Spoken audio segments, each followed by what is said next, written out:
Welcome to UND Sports Extra. I'm your host, Dan Hammer. On tonight's show, head football coach Bubba Schweigert, fresh off his team's last-second dramatic loss to Montana, a game that was dictated by the Big Sky's top two defenses. UND returns home this weekend. It's homecoming. UND will host Portland State. We'll hash it over with Bubba coming up here momentarily. Later in the show, women's hockey coach Brian Idalski joins us as UND turns the page from non-conference play and opens WCHA play this weekend. Coach Schweigert, good to be back with you again. That was one very physical football game on Saturday. Yeah, it sure was. And, our challenge this week is to recover from the physical play. We have a number of guys that were banged up and got their treatments, and that's part of our preparation for this week. Do you look at the game Saturday, Bubba, as the effort was there, the execution for the most part was there, but a few miscues cost you the chance to win that football game? Yeah, right now we just really love the effort our team is putting forth, and we got to take it up another step and take care of the little details and just play more solid football. We grounded out and got to the fourth quarter, and it's a two-score game, and that's like a tie game to us, and made a couple plays and got right back in it. You can sense a change in the attitude in your players here as we reach about the halfway point of the season, where they are now expecting to win football games. Not just be competitive, not just show good effort, but they're expecting to win football games. That's got to please you. Yeah, our plan was to win the football game on Saturday, and therefore we were disappointed, and there was a lot of hurt after the game. And right now our focus needs to be get ready for the next one. We have to learn how to deal with a tough loss and learn from it and move on and get ready. All right, but first we're going to look at the highlights from Saturday. We'll do that next year. Top two defenses in the Big Sky going head-to-head. They didn't disappoint. We'll have the highlights for you next.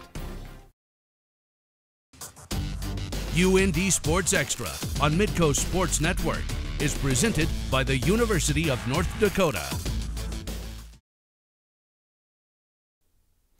UND hosting 7th-ranked Montana last Saturday afternoon. Bubba, you knew going into this game that this was a different matchup for your defense than what it had faced a week prior at Montana State, correct? Well, no question. They were going to play with a fullback in the game and really run the ball downhill at you. So it was a different approach and a different game plan going in, and we knew it was going to be very physical up front. All right, let's take a look at the highlights. Montana comes into this game with Trayvon Van averaging 7 yards a carry, Jordan Canada averaging more than 5 yards a carry. But my goodness, your defense spent a lot of time in their backfield in the first half. Yeah, a lot of tackles for loss, and we think we have to play that way to get teams in second and long, third and long, and then we can really play defense how we want to play. How about the play of Brian Labatt the last couple weeks, including Saturday? 4.5 tackles for loss. Yeah, much more explosive, getting comfortable with the defense, playing with a lot of confidence, and that's what we needed to see out of him. You took them out of their rhythm offensively early in the game, didn't you?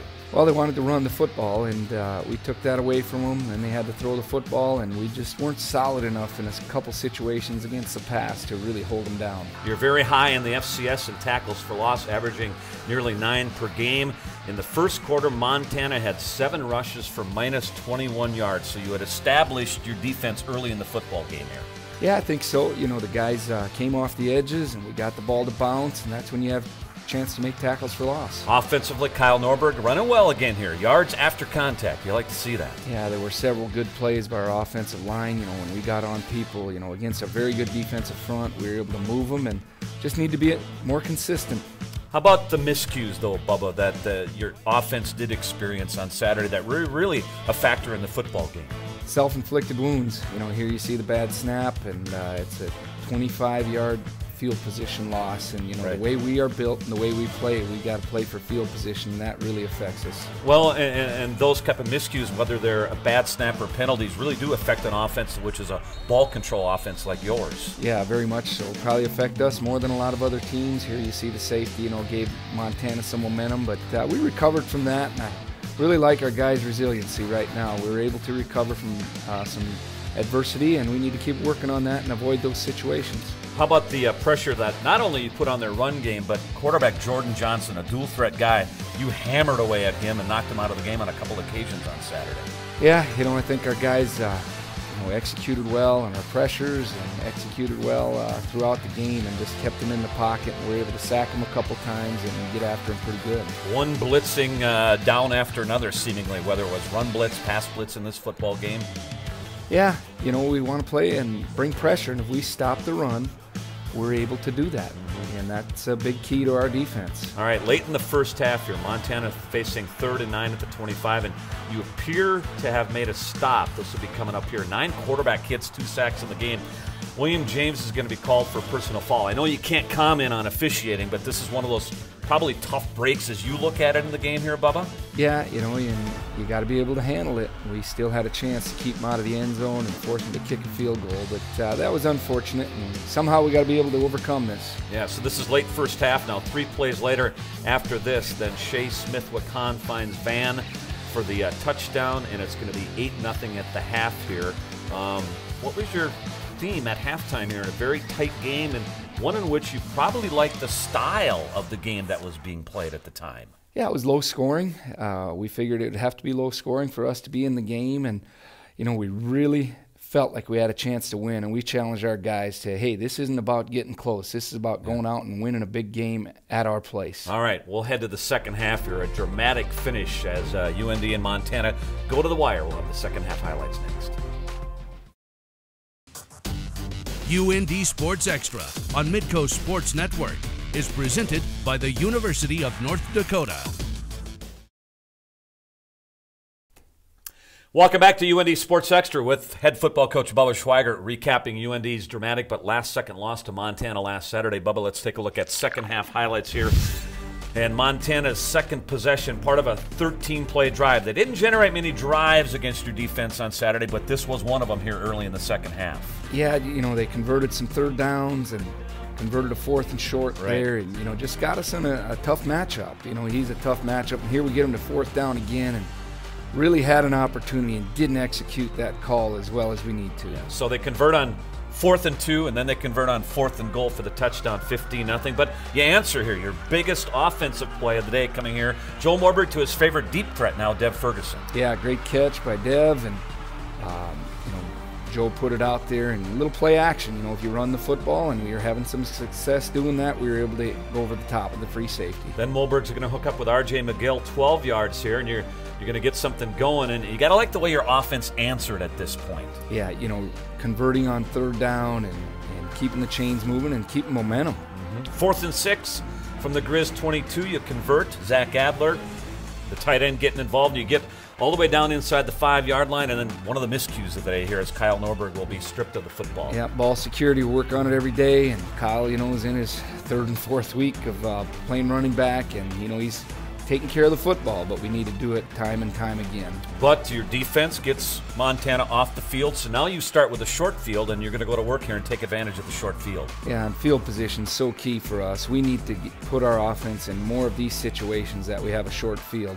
Morberg to McGill for 15 yards, then Brandon Walker, who had suffered an injury late in the week last week but played, 20 yards here. You go to work here and you're in scoring position again. This time you're going to finish it off. Yeah, a lot of good plays. You know, I think we were executing very well at this point in the game and just looking to make it a 1-score game.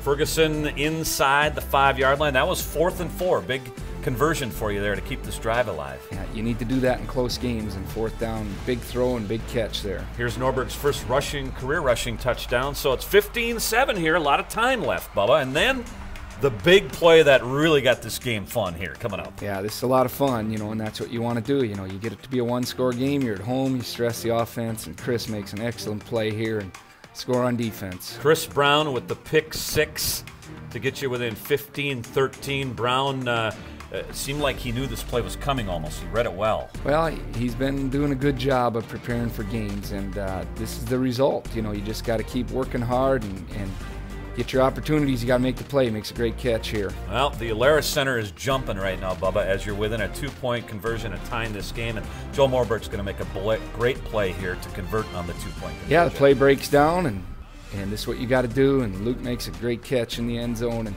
you know, I really like that we spread the ball out to a number of different receivers on Saturday, and a lot of guys contributing. So it's 15-15 with just under 6 minutes left to play. You get the ball back with about 4:25 to play. Talk us through this series here, Bubba. Well, we want to put ourselves in position to win the game, whether it's a touchdown or a field goal, but you got to take care of the ball, execute your offense. I thought we made a lot of good plays once again. Here you see Miguel making a catch, and Joe finding him. They, did a nice job of settling in his own coverage and finding a hole in the coverage. Back-to-back passing plays covering 35 yards. Then Norberg will rush, and then you get to a situation where you're 3rd and 4 here, minute 17 left. You call a timeout. You've got the play dialed up for what you wanted, correct? Yeah, we get a one-on-one out here, and looking back, we'd like to see Joe race to the sideline and just get the first down, and then we can run it down. And, we're going to kick the field goal like they had a chance to kick it at the end of the game. So here you go. You see it with just 71 seconds left in the game, a 40-yard field goal attempt, but the hold just was not good, Bubba. This kick never really had a chance. Yeah, and it takes all 3 phases there: snap, hold, kick, and it just didn't get placed down there. And Reed's very capable of hitting that one. And right. We just got to do better in that situation. So it remains 15-15, just a little more than a minute left here, and then really the only big offensive play that you gave up to Montana all day long here. Yeah, unfortunately we brought a little pressure again, and he stepped up underneath the outside pressure and bought some time, and then they execute a big play. Dan Sullivan then, who had had a challenging day leading up to this 35-yard field goal attempt, and he boots it through on the final play of the game, 18-15. That had to feel, Bubba, like a sucker punch, considering how well your football team had played Saturday. Yeah, it's tough, and especially in the fourth quarter. We beat them in the fourth quarter to get back in the game, and we had an opportunity to go ahead and would have had some pressure on them. But we got to learn from it, and this is a learning experience, and we got to get better. But we fully expect to close out these games in the future and have to do a better job of it. 42 yards rushing on 34 attempts by Montana.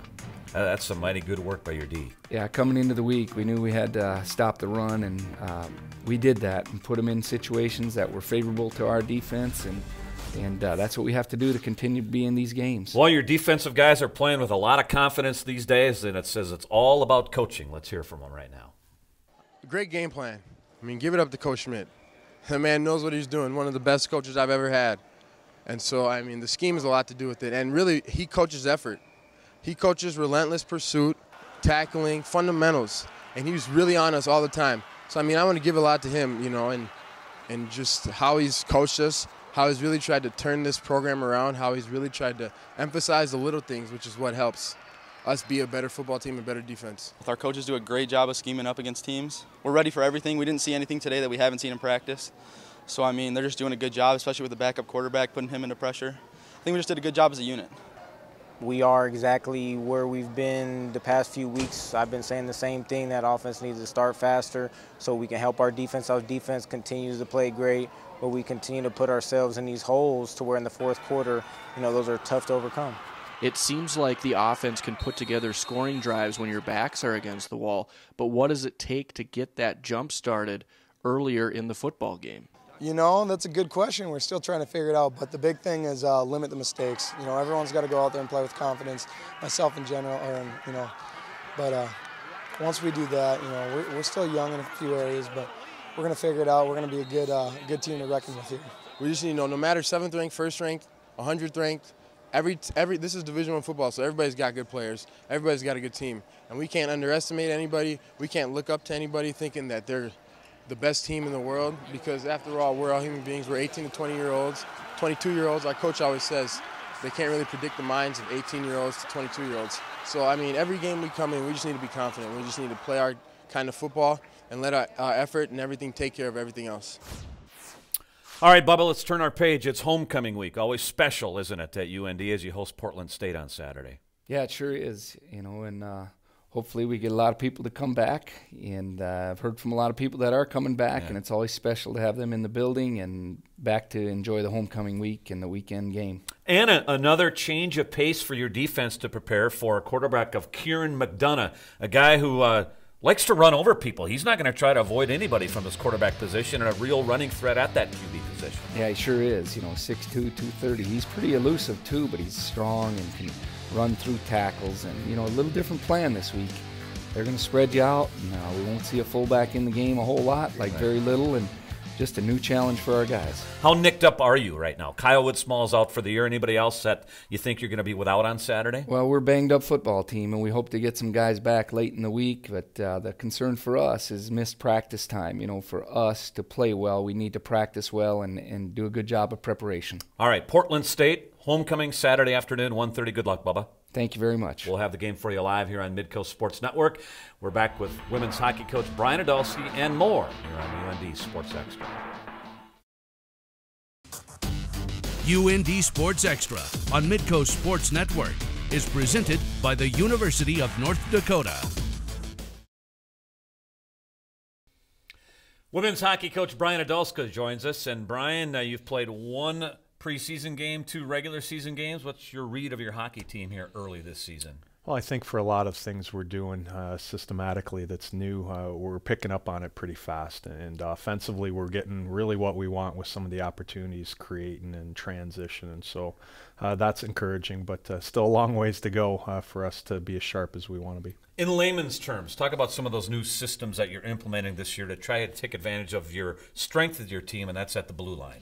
Well, I think what we're trying to do is just stretch the ice out vertically a little more than what we've done in the past, and give those defenders a little more room to transition, to move, to skate, and take advantage of open ice and be a little more active. So, you know, the hardest part is reading when to go to offense and when to stay and take care of defense first. And so, and that comes with games. As we go, we're picking it out. We had a great film session. Kids understand, and they're starting to understand their reads, and it keeps getting better and better. So I'm encouraged by where we're at. Let's take a look at some highlights from last weekend. You split a home series with RPI and Vermont. Friday night against RPI, first period, Megan Defoe working down the middle of the ice, coming right toward us, feeds Becca Kohler. She goes top shelf. Kohler with a hat trick on the night. You're up 1-0. Kohler and Defoe were dynamic on Friday night. Those kids really are, you know, the next generation to kind of take over and be consistent players for us. And here you see Megan possessing the puck and control and making a great pass to Jakobsen. Those kids are going to be special for us this year. You'd score 3 goals in the second period. Here's Marissa Salo. Her first collegiate point. She had a couple goals in this game. Yeah, very happy for her after getting nothing last year and being able to fill the net a couple times. Well, your penalty kill got plenty of work on this night. You killed off 11 RPI power play opportunities. Yeah, a little physical out of the gate, which is normal for us, but Kill did a great job. 7-1 the final. Let's fast forward then to Vermont on Saturday evening. And Vermont would strike first here. How about your effort defensively overall on this night, Brian? Well, we spread out a little too much, didn't protect the house, and we're kind of standing around. And system-wise, that's something we spent a lot of time with already this week to fix. You have a quick response here. Just 17 seconds after Vermont scores, you get the equalizer. Josephine Jakobsen ties the game at 1. Then you go to the third period, and that's kind of where this game was decided. Yeah, we felt going into the third we were in a pretty good spot. But again, on the exterior, jumping the offense a little too soon without having full possession, and we give up a goal. Great chance for you. It looked like a great chance for Andrea Dahlin here in front late in the game. Yeah, she had a great look there, was all alone, wasn't able to finish that, unfortunately. 3-1 the final there. All right, you're bound for league play at Minnesota State this weekend. Give us a brief read on what the league's going to shake out like this year. Do you think the league is deeper this season, Brian? It'll be interesting with the changes in staff at St. Cloud, and Bemidji's already doing terrific. I think there's new life in both of those programs anytime you have a change. So they're going to be tougher. Minnesota, Wisconsin, Duluth are just as tough as they ever have been. So those are going to be fun games. Ohio State's a consistently good program. And Mankato for us this weekend, 12 new faces in the lineup, a lot of youth and energy. Going to be really interesting. They haven't played a game yet to see what happens this weekend with them. How about your production offensively? What kind of depth do you see developing here early in the season? We saw Defoe, Jakobsen, Dahlin being dynamic. How about beyond your frontliners? Well, I think you throw Kohler into that mix as well, but we need some consistent production from Layla Marvin, from Shannon Kaiser, from Marissa Salo. And when we got that the first night, the game really flowed and was very easy for us. When we weren't getting that the second night, I think we kind of tightened up. And you know what? I thought we were our own worst enemies in the last situation. So secondary scoring is going to be huge for us. And as you enter this weekend, as you said, Mankato has a new cast of characters, so certainly you're concerned about yourself. What have been some of your talking points and emphasis points going into your WCHA opener?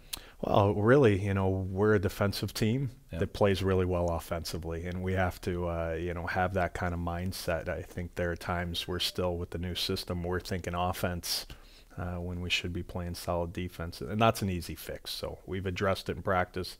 I expect it'll be much better this weekend. All right, Brian, thanks for your time. Appreciate it. Good luck this weekend in Mankato. UND remains undefeated in Big Sky volleyball. North Dakota sweeping Montana and Montana State last weekend. UND opened the road trip beating Montana 3-1. Quite a night for Nikki Husfeldt. She led North Dakota with 49 assists and set the UND career assist record in that match. UND then swept Montana State, a dominant night including a double-double from Lexi Robinson, 13 kills and 16 digs. Chelsea Mosier had a great night, 11 kills. North Dakota wins 25-12, 25-20, and 25-18. UND stays on the road with matches at Weber State and Idaho State. We're back after this. UND Sports Extra on Midco Sports Network is presented by the University of North Dakota.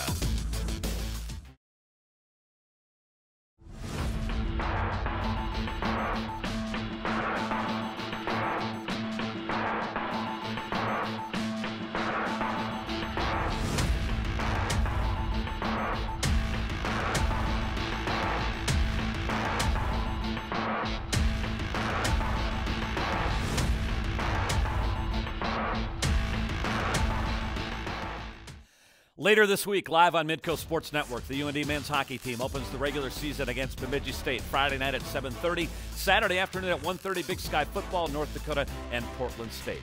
Thanks for watching. Stay tuned for North Dakota hockey with Dave Haxel.